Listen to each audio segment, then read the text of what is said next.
kakati bwe tubanga tumaze okuleeta ebigambo ebyo nga bwe nkutegeezezza tuba tukyagenda mu maaso bw'oba omaze okuleeta ebigambo ebyo kati kiba kigenda okuddako tuba tugenda kusoma ayatul kursi eyo owekitiibwa nabbi sallallahu alayhi wasallama mpazi nga sinagenda ku ayatul kursi ebigambo bino tuba tubireeta tukozesa ngalo zaffe tetukozesa bulaadi akalaadi ako newankubadde tutambula nako ne tubeera nako naye nga enjigiriza entuufu akalaadi ako owekitiibwa nabbi sallallahu alayhi wasallama teyakalekaawo wabula bwe tuba twagala okubala obulaadi bwe tugenda okusoma okozesa ngalo zo Allah subhanahu wa ta'ala mu byengera bye yatuwa kwe kubanga owekitiibwa nabbi sallallahu alayhi wasallama engalo ze ziyakozesanga okubala obulaadi obwo tunuulira ebiseera ebiri ku mukono gwo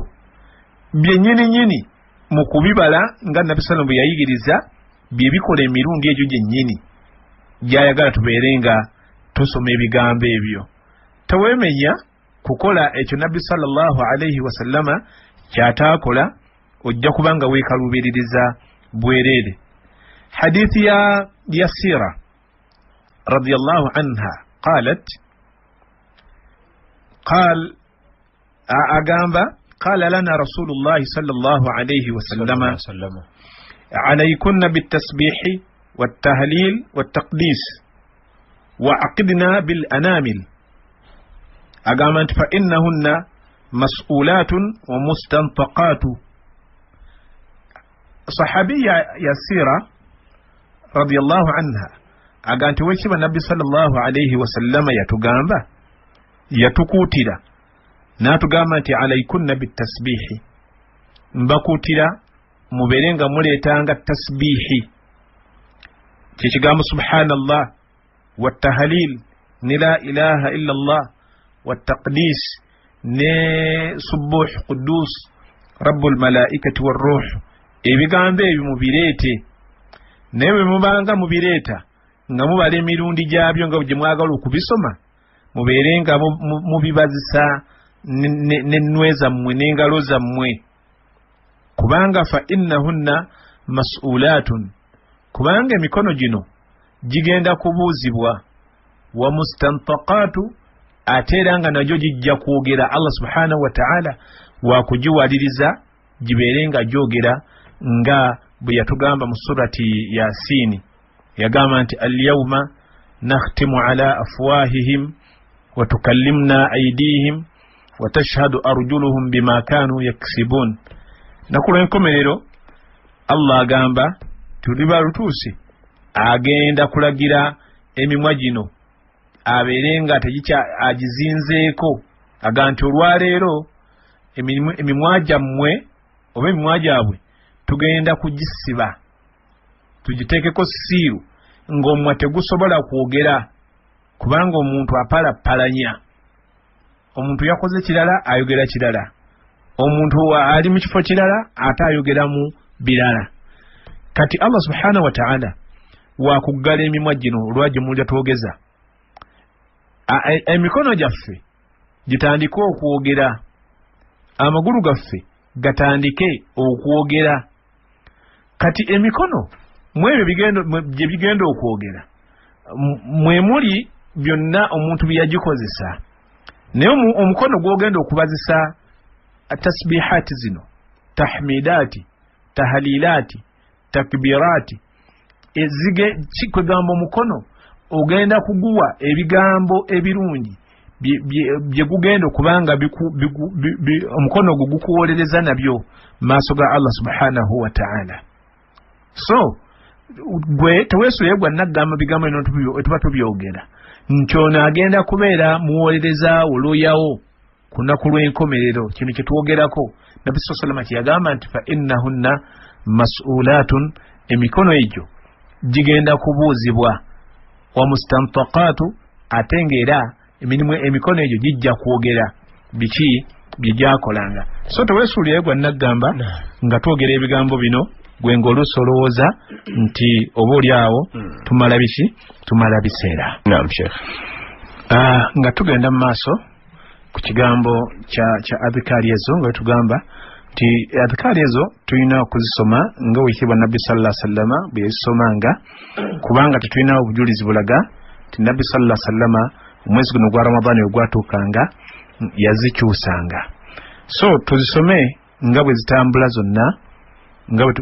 bitukonyeeko bw'omala okusoma ebyo bitukonyeeko ayatul kursi gisome leeta soma ikhlas soma nansi soma falaki soma nansi era ezo zo essatu ezo bwebanga salatul fajiri tuzisoma emirundi esatu bweba ne ku sola eya magharibi esola esigadde ezo sura esatu tuzisoma omulundi gumu kakati ezo zibanga ziwedde then awo omuntu osobola okuleeta azikari endala eziri mutlaq ezitayina komo osobola okugenda maaso noleeta azikari endala ekyo nga nkimaze wano tulina kyetwayogeddeko era abantu abamu babadde bakitwalanga oba oliawo kitakkiriza mu mateeka g'obusiraamu okubanga bwe tuba tumaze okusaala essala ezo z'amaktubaati 5 nti omuntu takkirizibwa kusabirawo dduwa n'emu. Lwaki? Abantu badde bakimanyi simanyi waje bali bakijje nga baga nti oluvannyuma lw'essala zino 5 Magharibi isha eziro kakati wa ezo nti awo omuntu tasabirawo edduwa ey'okuwanika emikono oli n'asaba simanyi waje kyabadde gyali kyava naye ndowooza kirabika abantu baali batutte ebifo bino ebibiri ebifo by'omuntu ng'avunamye mu ssala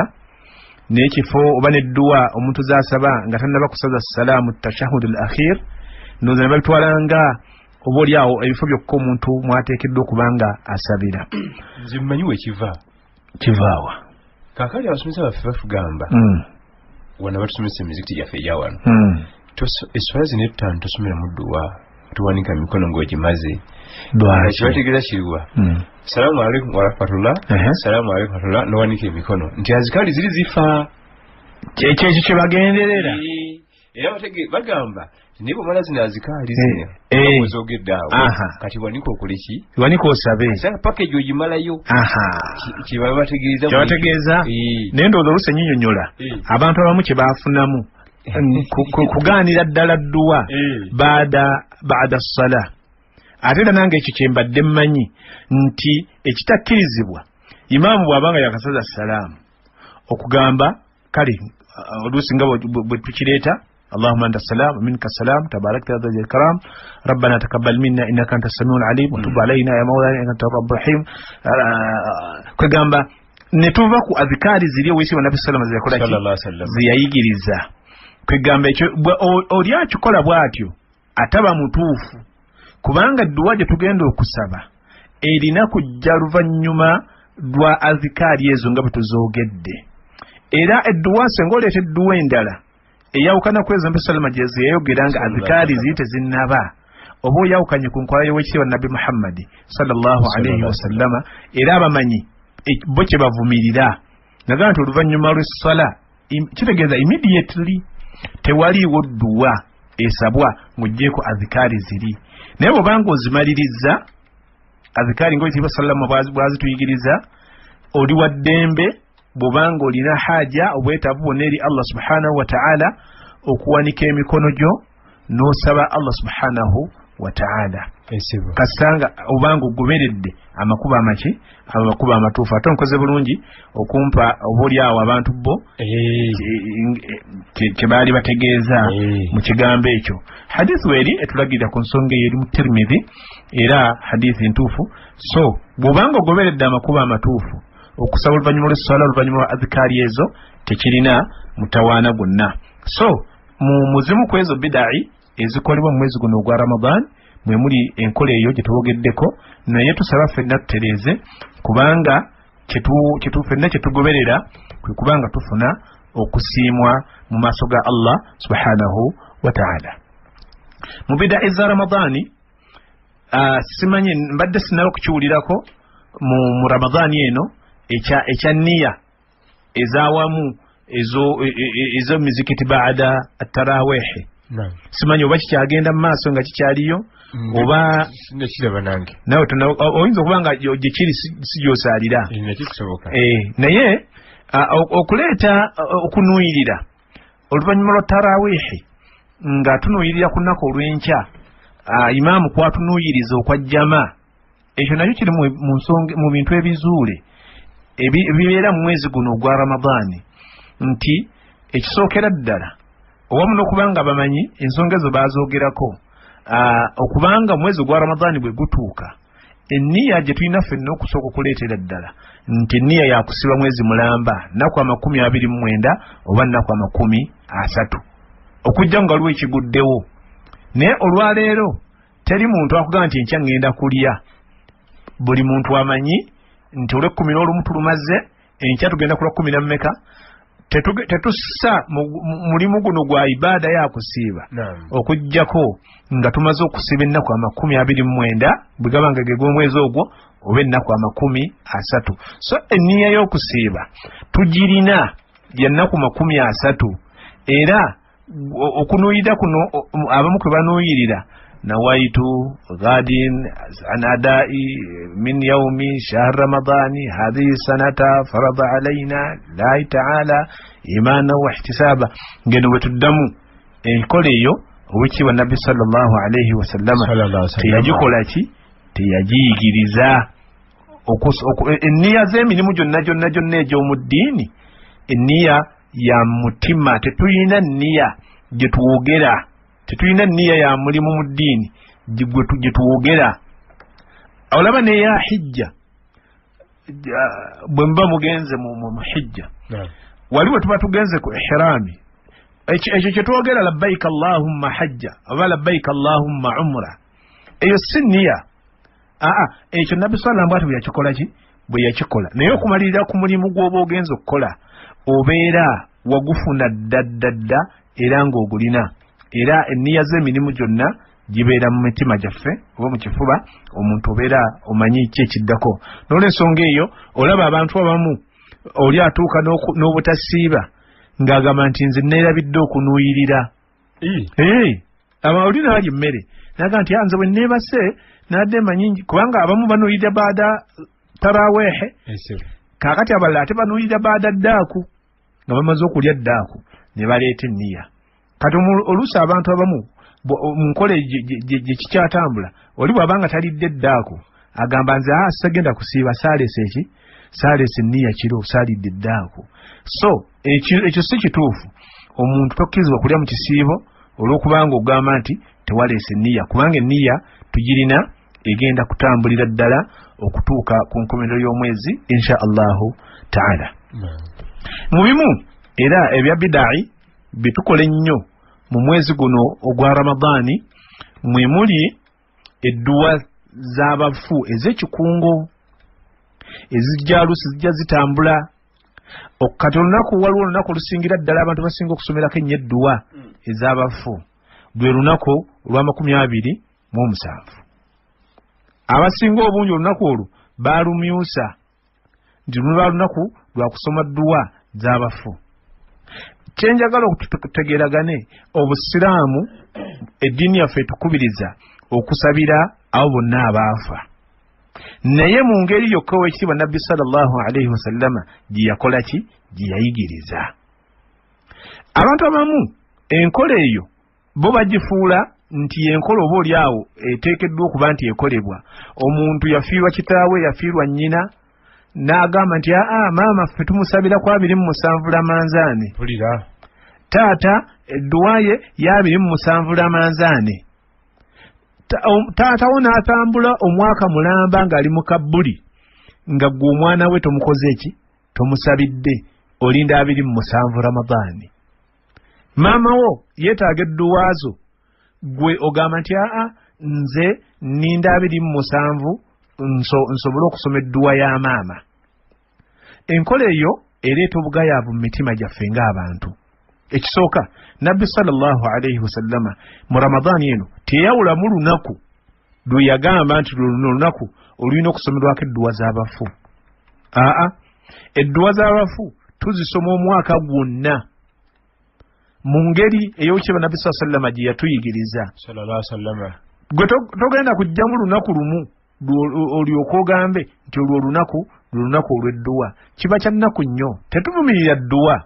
Edduwa zikkirizibwa okuba nti tusabira abo abaafa, naye tetubasabira nga tufunamu olunaku lweyawulidde nga lwetugenda okusabira abantu abo. Kyekisooka. Oba ne tufunamu omwezi ogweyawulidde nga guno ogwa Ramadaani nti omwezi ogwo gwe tugenda okusabiramu omuntu oyo. Ekyo Nabbi sallallahu alaihi wasallam teyakiyigiriza. So ng'era mu ngeri y'emu teyakiyigirizaako kukikowoolerako bantu kugamba nti bannange mujje tukuŋŋaane abantu olwaleero bagaba ne kaadi ez'edduwa. Abantu tugenda wagundi yatuwadde kaadi, tugenda ku dduwa ya kitaawe, tugenda ku dduwa ya nnyina, tugenda ku dduwa z'abafu mu famire ya gundi. Enkola tebeera bwetyo. Ffe bwe tuba tukuŋŋaanye bw'obeerawo ensonga endala etukuŋŋaanyizza nga si nsonga yagamba tukuŋŋaanye kusalira abafu nga bafu, tusobola okubasabira nga waliwo ensonga endala etukuŋŋaanyizza. Naye okugamba nti tugenda kukuŋŋaana ku lw'ekyo, ekyo nga wekitiibwa Nabbi sallallahu alaihi wasallam ekyo teyakiyigiriza bw'atyo. Yatulekera ng'okusabira abafu nga kuggule ennaku 7 ewiiki, ennaku 30 omwezi, ennaku 365 omwaka. So leka kuddira kufunza ekyo Allah subhanahu wa ta'ala kiyaleka nga kiggule, gwe n'okifunza mu nnaku ntono. Kyekisooka. Ekyokubiri, omukadde oli aba yafa aba omuntu oyo aba yafa yeetaaga edduwaazo ebbanga lyonna. Era ngamba bwe nti ebiseera ebisinga obungi abantu bajja ne beesiba ku mulimu naye nga ne baleka Nabbi sallallahu alaihi kyayigiriza oluusi n'ekintu ekisingamu empeera ennyingi. Ekyokulabirako, ffe abazaalibwa abazadde abo Allah subhanahu wa ta'ala babeera yajjulula, ffe tubeera mu mirimu gy'abazadde baffe. Yes. Kati gwe Imaamu Kyeyune oli mirimu gya taatawo. Oli mirimu gya taatawo gye yakola ku nsi, mirimu egimubalwako mulimu Ahmad Sulaimaani Kyeyune gwe yazaala. Nti buli kirungi ky'otuusaako engalo taatawo afuna buki? Butereevu. Kati ojja n'olaba nga abantu bagayaala ne balimu okusabira abazadde buli kiseera ne bafunamu ennaku ezeyawulidde n'emyezi egyeyawulidde. Taata luno olunaku lwe yafa lwe tumusabirako edduwa. Ekyo kikyamu. Ekyokubiri, abantu ne bajja ekiba kifunza. Ekirala, abantu ne bakitwala nti edduwa zino ze tusaba nti bw'oli bw'aba tategese ku mmere ng'eyo ng'alabanga edduwa etajja kukola ki? Etajja kutuuka. Okukubeera kwekaluubiriza. Okugaba emmere kirungi, tikirina mutawaana. Okuliisa emmere Nabbi sallallahu alaihi kitukubiriza. Naye leka kigatta mu ibaada eri ngoga nti edduwa ya taata twagyongeddeyo. Abantu bakyogera bwe batyo. Edduwa ya taata twagyongeddeyo, bajeti yaba tennaba kuwera. Oho kiwulira. Kwegamba oli naddira edduwa n'agitambuza n'emmere nti bw'ataba mmere edduwa eno tesoboka kusomwa. Ekyo kikyamu. Emmere kirala n'edduwa kirala. Okuliisa n'okusabira omufu nayo nsonga ndala. Tobigatta. Bw'oba ofunye ssente osobola okuliisa essaawa yonna, osobola okuliisa omuntu wonna w'abeera, naye leka kigatta mu kusabira mukadde wo dduwa noga ati sinnafuna ssente zikowoola abantu, sinnafuna ssente zigenda kutambuza bamaseeka, kaakati n'olw'ensonga eyo edduwa ya taata ngyongeddeyo pagenda nedda. Edduwa yo buli kaseera ebeera etambula. Ekisookera ddala nga bwe nkugambye nti kiba kya nnaku nnyo okulaba ng'omuntu edduwa ey'abirimu 7 alwana okulaba nga temuyitako, naye ng'ate mu nnaku eza bulijjo omuntu oyo mugayaavu, tayagala kusaala. Tasaala. Kati gwe atasaala ogamba otya nti omuzadde wo omwagala nnyo n'ogula n'emiceere ng'ate mu nnaku ezisigadde emirimu eminungi togyettanira? Kubanga omuntu ayagala kitaawe oba omuntu ayagala mukadde we yenna aba yamufaako ne bw'aba mulamu yettanira emirimu gyonna egy'eddiini. Min salaatin bwe kuba kusaalanga okwo n'abanga eswala tezimuyitako, oba zaka ng'eyo nga zaka agiwa, oba kusibanga kuno ketulimu okusibanga kuno nga asiba bulungi n'afaayo n'emirimu gyonna emirala egitambula nti gwe omwana buli mulimu gwonna gw'otuusaako engalo taatawo ne maamawo abaakuzaala abaakuwola abazadde abo babeera bakufunako empeera butereevu naye omuntu abeera muno mu nsi abalala batuuka n'okunywa emyenge olinga omwenge talina kyaguwuliramu anywa naye olwabiri w'omusanvu bwe lutuuka n'ajjayo ekkanzu n'ateekako enkuufiira ye naga tugenda kusabira bafu naye nakwendala tofa ku nsonga za ddiini eyo enkola owekitiibwa nabbi sallallahu alaihi wasallam si gye yayigiriza abagoberezi be ekigambo ekyakyo nterera okwogera ku tuba twogera ku nsonga eyo omuntu ayagala omuntu bakadde bafaawo tujja tubaziika kati gw'ova wano n'ovuga emmotoka n'ogenda ekabula kiso gye twatuzika taata Allah amusaasire kakati omuntu omu ajja n'avuga emmotoka n'agenda gye bamuzaala n'avuga mayiro 100 n'atuuka we bamuzaala naye nga tamanyi nti bw'atuuka oluusi bw'aba atuuse ngaawo mina sunna okugenda wali we yaziika omwagalwawe ku kijja wennyini n'amutoolera ku ki ku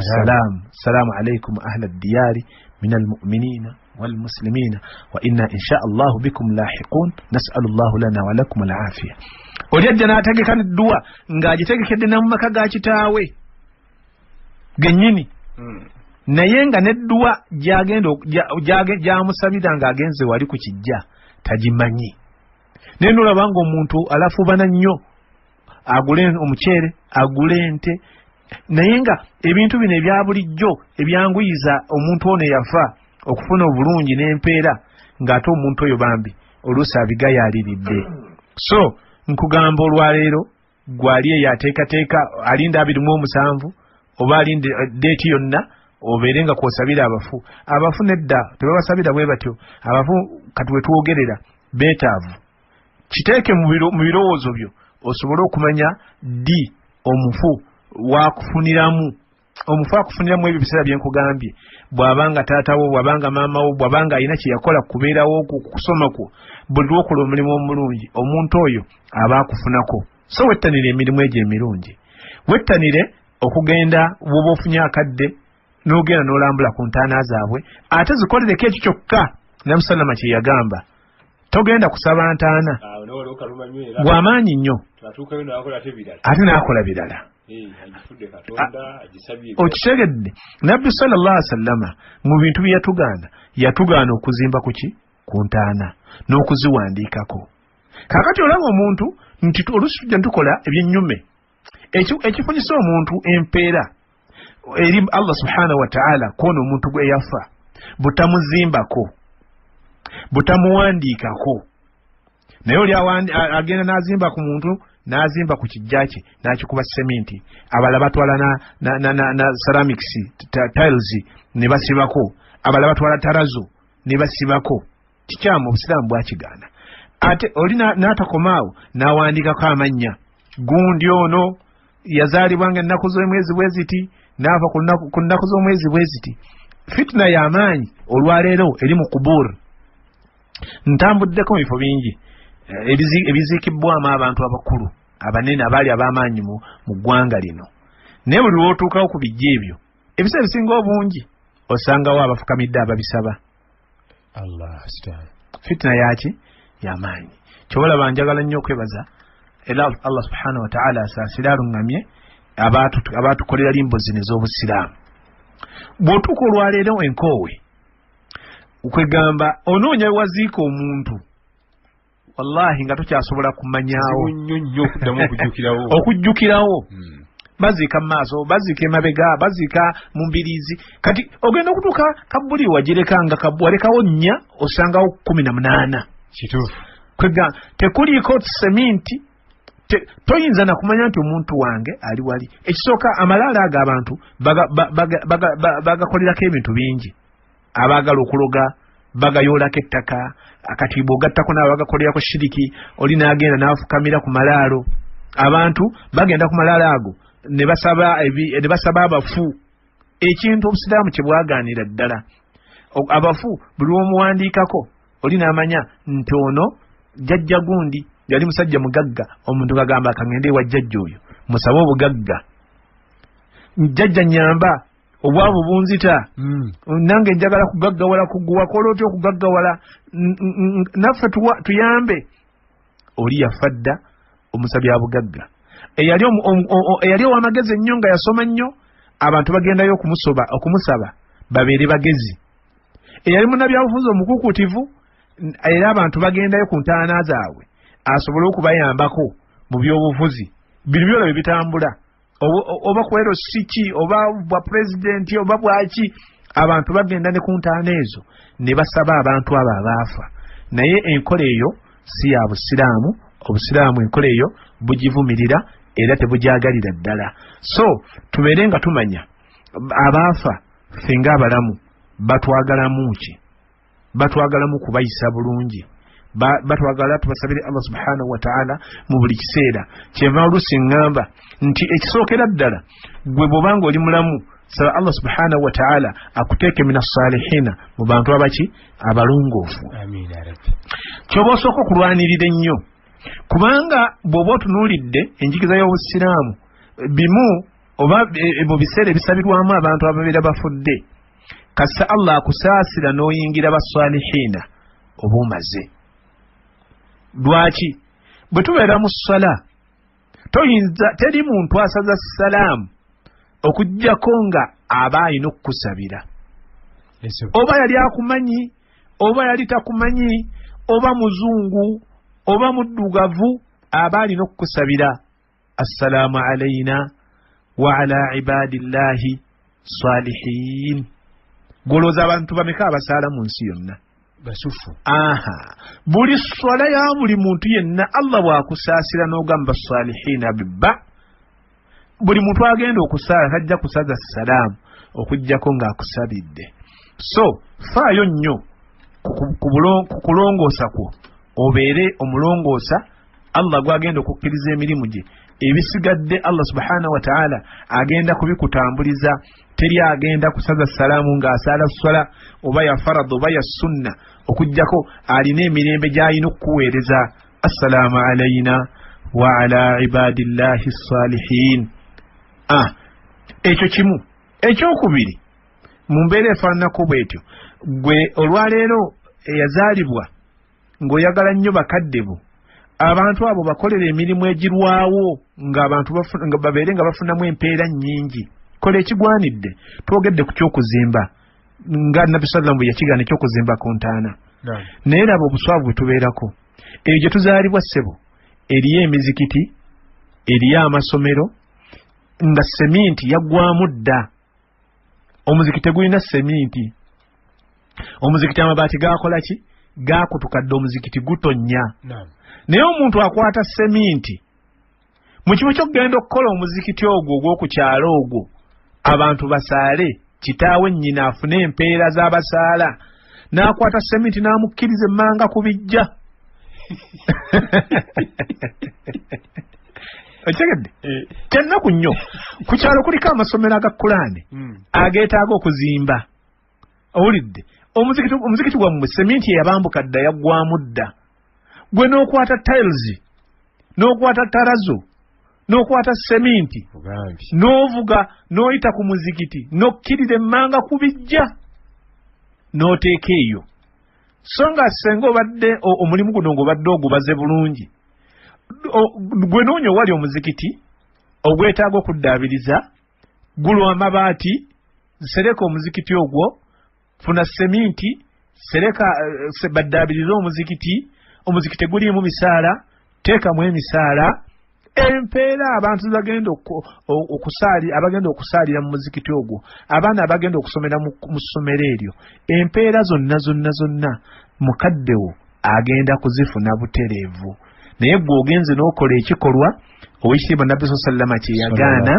ate gwe ng'olowooza nti kyekituufu ekyo si kituufu n'akatono era tuteekeddwa ebikolwa ebyo okuba nga tubyewala kubanga tetugenda kubifunamu mpeera ekyo nga tukivuddeko kubanga tuba tukyatambulira mu Ramadan ne bidai nga bwajja akola ki nga bwajja atambula bidai omulala ali mu swala zino eza taraweehe emizikiti egimu girina tarawehe gizisaala bwobanga togisaalangako oyinza ogamba ba atuba kino kiki buli webasaalayo laaka bbiri balinawo ebigambo ebikola ki ebyogerwa ebigambo ebyogerwa mu butuufu simanyi bujulizi bwabyo ngezaako binoonya mu tarawehi z'owekitiibwa nabbi Muhammad sallallahu alayhi wasallam ezi yasaalako emirundi emitono ne basahaba be abamuddira mu bigere ng'ebigambo ebyo tetubirabamu naye ogenda okulya obusaalayo laaka bbiri ogenda okulya nga waliwo ebigambo awo ebyogerwawo ogenda okulya ng'eno abagoberezi nabo babiddamu watu abamu babimanyidde ddala bulungi babeera babikwata naye nga wakati weraaka ezo eza tarawehe tetulinawo njigiriza nabbi sallama gyatugamba yetongodde nti wakati weraaka ezo tulina okwogerawo ebigambo bino oba biri ebigambo ebyo bw'obaawo abirinako obujulizi obulungi oba hadithi ng'eyo kiba kirungi naffe oluusi n'atuwaako ku hadithi ezo ne tugezaako kuba nti naffe tufuna ku mpeera ezo otherwise tuyinza okukola omulimu nga ku nkomerero yaagwo mu kifo ky'okugufunamu ebirungi Allah subhanahu wa ta'ala agenda kubanga atuvunaana ate buvunaanyi so tubeere beegendereza nnyo nga tukola ibadaati naddala zino ezitambula mu Ramadaani kibeere ekyokuba nti zijja kutuyambako okutuyingiza ejjana ate zireme kubeera ate zigenda okutubonereza maaso ga Allah subhanahu wa ta'ala kugambye nti abaatukulembera balina bingi byebakola biyinza okuba nga tebyali bituufu nnyo naye okusinziira ku ilimu gye baali balina ekiseera ekyo eyinza okuba nga Allah subhanahu wa ta'ala ajja gifuula ensonga bo bayingire ejjana ate kyayinza obutakolera ggwe olwaleero ow'e2017 abuuziza kwongera kumutangaaza ku bunene bwa ayatul kursi ayatul kursi yemu ku aya ezisinga okuba nti nene nnyo mu al-Qur'an al-Karim kati oba gitunuulidde obuzito bwayo okusookera ddala buli mu bigambo byo byennyini ebigikola Allah subhanahu wa ta'ala bwe beetambula owulira egamba nti Allahu la ilaha illa huwa al-hayyul qayyum ti Allah la ilaha illa hu tewali asinzibwa mu butuufu okuggyako ye al-hayyul qayyum omulamu era yeeyimirizaawo yekka la ta'khudhuhu sinatun wala nawm tetumukwata otulo okusumagira wadde otulo lahu ma fi samawati wa ma fi al-ard bibye byonna ebiri mu ggulu n'ebiri mu nsi ayeyo nga bw'egyetambula yonna bw'egyetambula yonna eraga kwegamba obunene bwa Allah subhanahu wa ta'ala n'obuyinza bwe n'obwakabaka bwe n'obwannannyini ku nsonga zonna era Allah tewali asobola kuwolereza kintu kyonna Allah kyatakkiriza ebyo byonna biraga obunene bwa Allah subhanahu wa ta'ala ya'lamu ma bayna aydihim wa ma khalfahum Allah subhanahu wa ta'ala amanyi byonna ebiri mu maaso gaffe n'ebiri emabega waffe era wala yuhituuna bishay'in min ilmihi illa bima sha'a tewali kintu kyonna kisobola kuva mu kumanya kwa Allah subhanahu wa ta'ala Allah n'abeeranga takimanyi kati bw'oba otunuulidde ebintu byonna ebitendo bya Allah subhanahu wa ta'ala ebitambulira mu ayatul kursi bye byagifuula aya ennene nnyo mu Qur'ani y'ekitiibwa okiba nabbi sallallahu alayhi wa sallama yatugamba nti man qara'a ayatul kursi yenna asoma aya eyo ayatul kursi dubura kulli salah buli nkomerero ya buli salah lam yamna'uhu min dukhuli aljanna illa an yamut tewali kiba kimuganye kuyingira jjana okujjako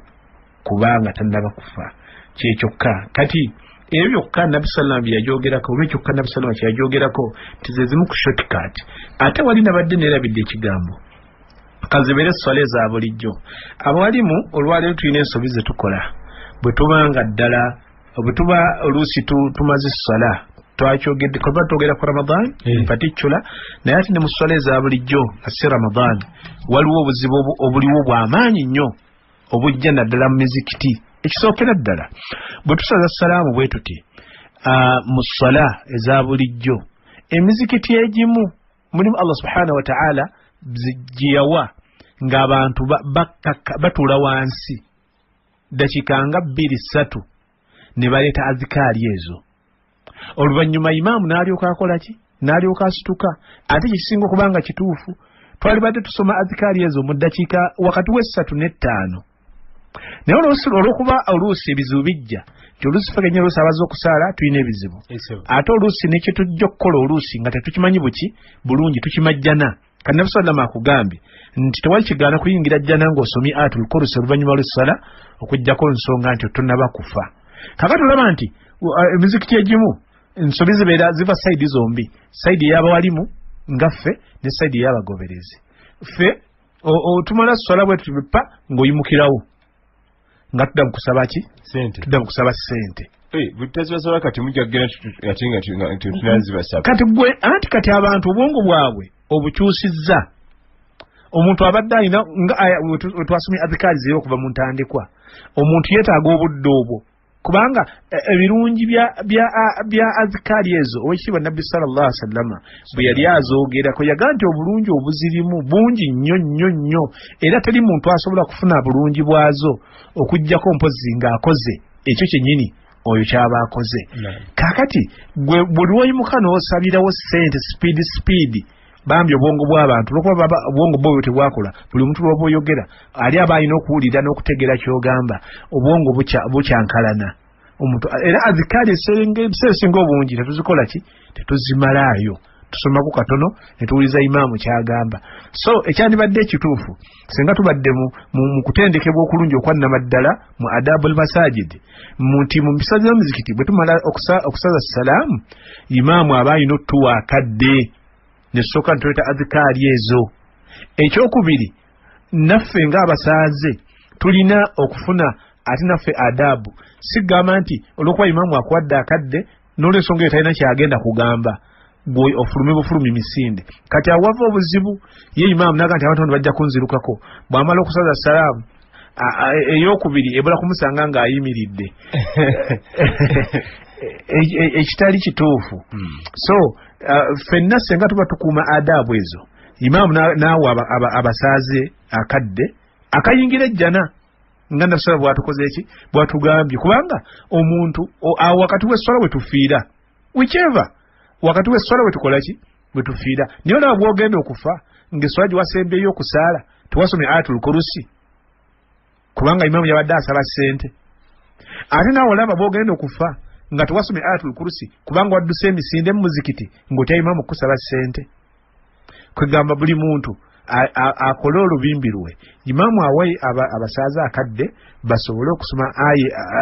azikaali ezo bazimalire basobole okuyingira ejjana n'abasaaze bawe imaamu akadde akajja obbagamba byayagala nga bamaze azikaali zaabwe. Ebintu bibiri twabiyita wano simanyi wa tugenda kubijjayo tutya. Ekisooka okuyimirira immediately nga bakatola salaamu. Toyinza kuddayo okusoma azikaali ng'omusajja oli ayogera tasobola. Oluusi ayinza okuba manyini bisesasesa kati toyinza kuba mu mitima ebiri ogumu gusoma azikaali ogumu gudde ku kyoli. Ekyokubiri nalaba ebiwalabu wabanga balina dalasa katonye bada magaribi omusomesa tebampa kusaba atyo waffe nookeramu eddakiika 2 bonna bafuma ne bagenda ngate bakulaba ngati wooli. Agenda okusaaza agenda okusomesa ayina okusaala baadiya n'amanya nti nsaazenezigwayo kaze 2 naye wano ddakiika emu kubanga ajjukira nti nawe oli byakola naawe olina obbikola. Azikaali nawe zikkwatako baadiya nawe kolaki nawe kkwatako. Naye wano oli n'obanga tusadde baadiya naye ogenda okubala omaze azikaali abantu ogenda okugira oti ng'olinamu abasoma baluzunzu. Ndowooza tugende mu maaso n'okwejjukiza insha Allah tusobole okubanga tudda ku mulamwa omutuufu ddala omuntu omusiraamu enneeyisa gy'alina okweyisaamu mu muzikiti enneeyisa gy'alina okweyisaamu ne seekawe ne muwalimu we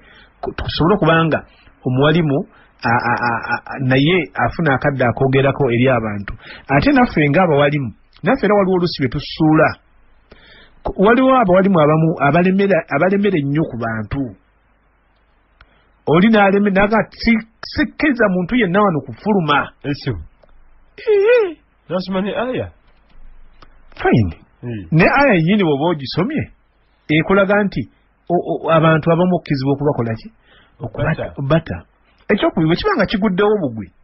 maabi mukikira oyinza ga nti ndowooza waliwo ensonga etali ya bulijjo seeka lwaki atugambye tugumiikirize owulidde naye olaba nga mulimu oli nga ye enkola ye takkiriza muntu yenna akola ki afuluma owulidde kwegamba afuluma kituufu kyalibadde kirungi nosooka n'owulira ayimiridde kikyagamba n'omusaba n'akuta kubanga ensonga ezimu zibeera ffenna zitukwatirako wamu naye mulimu oluusi naffe oluusi wetukola ki wetusussa nnyo kati first of all abantu baganye okufuluma kyekisooka ekyokubiri ate gwe nojja owanvuya nnyo mu byoyogera okitegedde kati obuzibu ne bukola ki ne buyitirira ku muntu so omuntu oba ogenda kumukyaya oluusi omuzikiti n'okujja okusaala jjama ebintu ebyo oluusi bibeetera omuntu agenda okusala salaamu ey'okubiri ng'ayimiridde asobole okudduuka kubanga amanyi ogenda kumusibira mu muzikiti togenda kumukkiriza kufuluma okola ekibi naye n'akola ekibi kati kyekivaamu ebyo olwaleero seeka bibadde oyogerako eyitibwa Pan FM 107 katonyeze mwenda ekkula ly'omuntu wa bulijjo ono agambye akalaadi kyakategedde bulungi kamuddiremu kako okannyonnyole akalaadi tuba tutegeeza buno obuntu obulinga empira obusibwa buba bubeerako oba 3 bubeerako 3 oli buli lwakasoma bw'ati n'akamalako n'amanya nti kati nsomye emirundi 33 n'asoma ogwokubiri 33 n'asoma n'ogwokusatu 33 akalaadi ako nga bwe tugamba mweyo foomu eyo ey'ako akakole owekitiibwa nabbi sallallahu alaihi wasallam ako kote yakalikaawo yatuleka kubanga obulaadi obwo tubusomera ku biseera eby'engalo n'olwensonga twabinyonnyodde bulungi naye kyalibadde kisinga obulungi nga ggwe asoma akalaadi asoma azikaari ziri ekisinga obulungi ddala nabbi salama kyeyayogerako kyeyakozesa kwe kubanga osomesa ng'okozesa engalo zo kyekisinga okubanga kirungi n'okubanga kigoberera enkola y'owekitiibwa nabbi Muhammad sallallahu alayhi wasallam. Ono agambye azkaari osobola twawuliramu azkaari ezisomebwa ku swala ebiswala ez'emisana n'ez'ekiro azkaari zonna ziba zifaanagana oba zaawukanamu? azkaari zonna zifaanagana bwe tuba nga twogera ku swalawaati al-maktuba eswala zino 5 azkaari zaazo zonna zikola ki zifaanagana nakyogeddeko wali genda ogule hisnul muslim olugo lw'omusiraamu oba olukomera lw'omusiraamu baganda baffe babutuwandiikidde n'amakulu ne bagavunula mu lulimi oluganda mu luzungu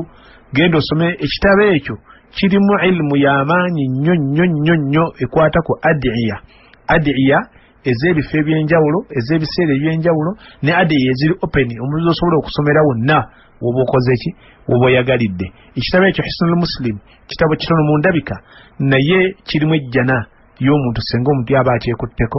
kubanga ebintu bingi omuwandiisi oyo Allah amusaasire yabikoonako era kitabo kya bbeeyi nnyo kigula layisi naye ng'amakulu agakirimu tegagambika so omusiraamu yenna ekitabo ekyo beera nakyo bino byonna olaba mbadde mbisoma ebimusi bivunudde naye yawandiika ekitabo ekyo byonna ebitabo bivunule amakulu mwegali adiya mweziri genda batunda ebitabo by'eddiini by'obusiraamu bagaye mumpe hisnul muslim oba enzivunule ya luzungu oba ya luganda bagikuwe ogenda otule wansi otandike okusoma azikaari ezo azikaari eza nene nnyo nga bwe nkugambye zirimu ejjana yaffe zisome kiki ebadde ngamba nti ffe bayimaamu tuyambe abagoberezi bano okuba nti nabo ejjana eno ebaleeta mu muzikiti bagifuna kubanga la shakka buli muntu yenna afa wakati w'esswala emmeka 2 kakati kikola bubi nnyo kubanga esswala gye wasembyeyo okusaala ate ng'ekikuyingiza ejjanamu yo tewakikoze eki tewakisomye kwegamba senga okirondoola nomanya nti nyinza obutatuusa ku fajiri kuyisha n'obisoma nomanya nyinza obutatuusa ku dhuhuri ku fajiri n'obisoma nomanya nti anyinza obutatuuka ku asiri ku dhuhuri n'obisoma nokanyinza obutatuuka ku magharibi ku asiri n'obisoma kwegamba ogenda okulaba nga mu butuufu omuddu afaayo ejjana ya Allah subhanahu wa ta'ala emwanguyira okuba nga agituukako naye atafaayo ate emubeera wala nnyo wallahu ta'ala nti ekikolagana ne adhkari mu lwatu nga twekikiriza nti adhkari tusoma mu lwatu adhkari ngambye adhkari tuzisoma mu lwatu mu ddoboozi eritali lya waggulu nnyo ate tuzisoma mu kaama naye ekyo kyamunkola ya nabbi sallama era yakikiriza tekirina mutawaana kyetugaana oba kyetalinaako njigiriza kwe kuzireeta wamu kwegamba nga ffenna tugoberera mulundi gumu oba enjawulo erabika ekifaananyi kiri bwe kiti okusoma adhkari mu lwatu tekirina buzibu obuzibu buli kwe kuzisoma mu gurupu awo kyekyo ekyokubiri yeyiyo yagambye bw'oba ogambye nti tuzisoma buli omu yekka kiba kitegeeza titujja kuzisoma okubuzaabuzibwa okubeerawo onayinza okuba ali mu maasoko ono ali mabega ono ali yowakati amakulu ye kyategeeza nti amaloboozi gano bwe gayingiragana oba otaataagana biwadde osoma era nkikonyeko wano tosoma mu kyama naye ate tositula nnyo ki ddoboozi eddoboozi eryo libeera likkakkamu eritaleetera munno akuliraanye kubanga ataataagana naye amaloboozi ago matonotono era bwe gaba nga muli muzikiti nga gubadde munene era ogenda okuwulira nga amaloboozi ago owuliramu waliwo nalisi gyenaba masigi y'omukulu sallallahu bamalanga eswala ngoyinza okuzamu munjuki era ripoota raawe kyatugamba nti alimna twamanyanga okugwako kwaki okuba nti eswala ewedde twagimanyanga nga tuwulira oluvuuvuumo naye nga tutegeramu nakimu astaghfirullah ono agireeta oli agireeta naye nga buli muntu agireeta yekka naye mu ddoboozi eritali ddene nnyo waggulu naye nga likolamu oluvuuvuumo mu muzikiti omwo kati ono yagamba lwaki mwagala tusale tarawuya nga tusirise edda twasalanga tarawuya yaffe nga imamu bw'atoola salaamu awo wakati tusoma edduwa zaffe naye kati emizikiti giba gisirise mutujje kubiri temutuwulire kirala tunasika nga busirisi ali ku dduwa zira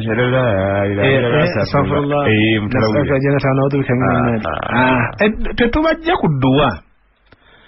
wakati wa rakaati zino ze tusaala wabeerawo okuwummulamuko okuki okutonotono okukusobozesa ggwe okuleeta ku adhikaari zo z'oba oyagadde ziri mutulaka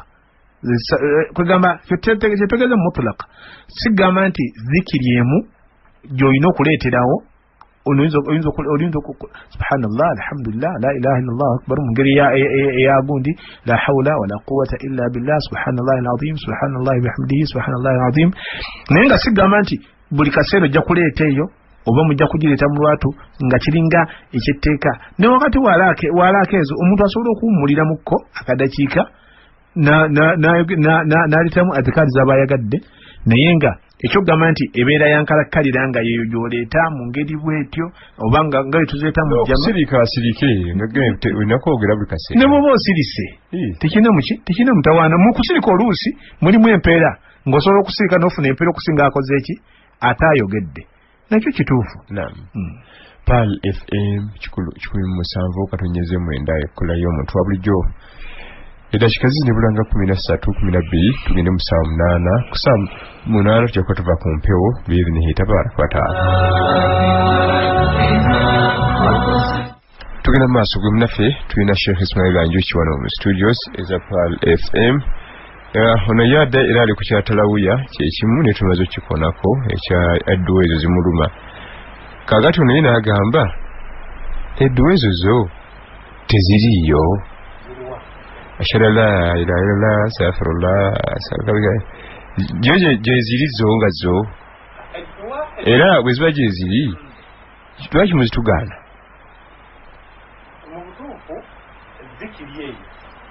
teriyo mwebi bitwala byeto mpozi na besekretari wa hizbi waguddeko ensoma nze kinasuula baagattagatta abikali ez'enjawulo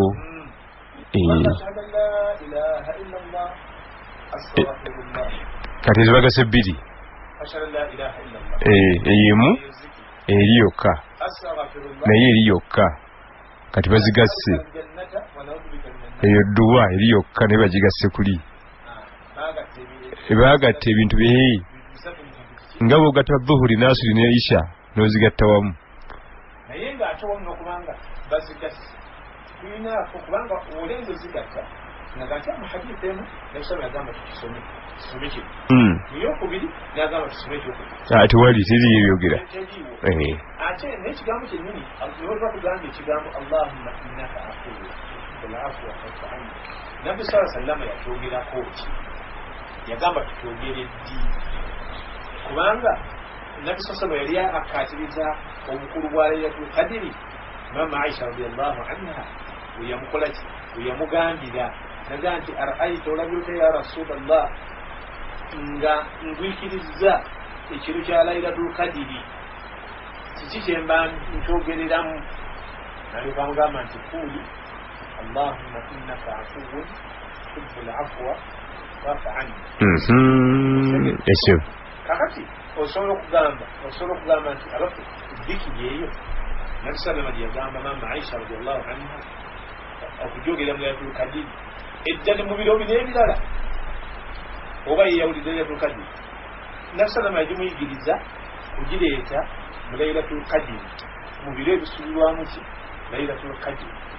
naye kati ffe tugireeta okuba ramazaani lwetandika paka lweggwako ekisooka ekyokubiri tukigattako ebitundu bino ebibiri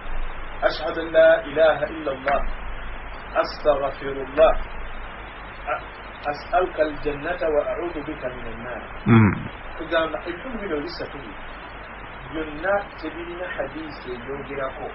nti tulina kubireeta abettu naye kati yafuuka enkola awulima nesola kati lwalinga twakyogeddeko nokukulya mu emisitidio egimu ng'abantu baleeta dhikiri eyo kugamba nga naye mu butuufu tetulinaba kufunawo hadisi esomesa dhikiri eyo obulamba bwayo tuba twagala empeera tulina kukola ekyo sallallahu alaihi wasallam afdal salawati llahi wasalam tabisheke dakika zino ezibulayo tuwe akatalekeka ese esinga obungi kajja mu hadithi ya abi hurairata radiallahu anhu abi hurairata radiallahu anhu amanyi ebigambo bino birungi ebintu ebimu osobola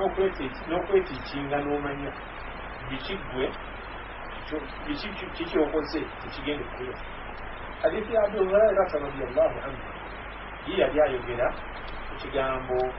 kyakufa naye ng'ayogera emirimu wali yafuwa emirimu mingiko omuddu gy'asobola okusanga oluvannyuma lw'okubanga afudde kati gwe munnanga mpuliriza nga tonnaba kulinda bagenda kukusabira dduwa bagenda kukusabira nga gw'ofudde gwe gino emirimu gyenyagire gyekolere ng'obudde bukyali gigenda kukuyamba oluvannyuma lw'okubanga gwe oliba ofudde حديث جامع إن مما يلحق المؤمن من عمله وحسناته بعد موته agamba nti mazima ddala mu ebyo omuddu omukkiriza byasisinkana mu mirimu gye oluvannyuma lw'okufa kwe byasisinkana mu mirimu gye n'embirungi allah subhanahu wataala oluvannyuma lw'okufa kwe allah byagenda okumusasulamu bye bino gwe kwata akakalaamu obirabe bwobanga olina byolinako webaze allah subhanahu wataala bwoba tolinaako beera nga otandikirawo okubinoonya ekisooka ilman allamahu wanasharahu ebeera irimu omuntu gyeyayigiriza gyeyayiga ate oluvannyuma lw'okuyiga naate naye n'agisaasaanya n'agiyigiriza abalala so kitegeeza tekigasa gwe kuyiga irimu n'ogikola ki n'ogisirikira kati ilmun allamahu wa nasharahu ye irimu okumanya kwonna ate manjogera wano ku irimu eno ebuna fe abawali mbajja ne batuleka mu kufiira mu irimu eno